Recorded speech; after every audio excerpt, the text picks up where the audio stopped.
3 days before Christmas. We all had presents with his name on them, and he had presents for his grandchildren and children, and they, that's the last time.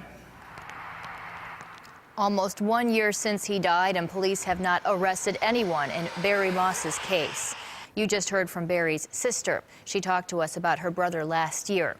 It was just 3 days before Christmas when a driver hit Barry and left him to die. He was steps away from his home in the town of Evans, walking along Route 5.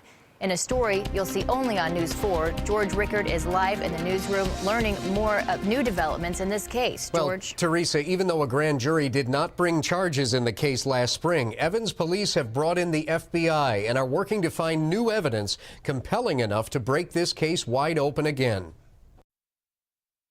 On a weekly basis, new leads come in. In fact, Evanstown Police Chief Ernest Masulo says there is some new information that detectives are working on since enlisting the help of the FBI and state police for extra manpower and technical assistance in the death of Barry Moss. We developed some new evidence.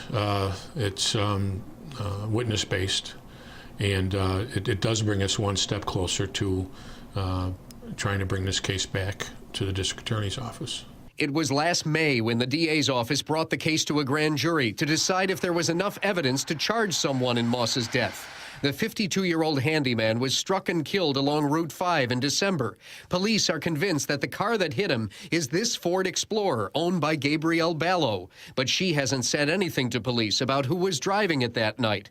The DA stresses that he would need to not only prove who was driving, but that the driver knew he or she hit someone. The DA's office asked a grand jury to vote, and they voted no bill. It absolutely set the case back.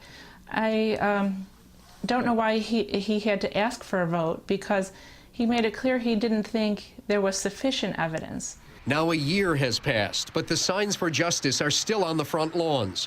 Police are still keeping Gay Ballo's car as evidence, and the South Shore Beach Club she co-owns with her husband is up for sale. We know there's a few people who can help. This community, it's like it happened yesterday. They want us to solve it, and we want to solve it.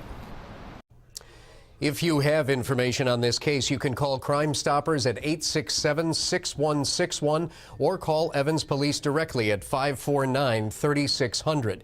There is now an $11,000 reward for information that leads to a conviction.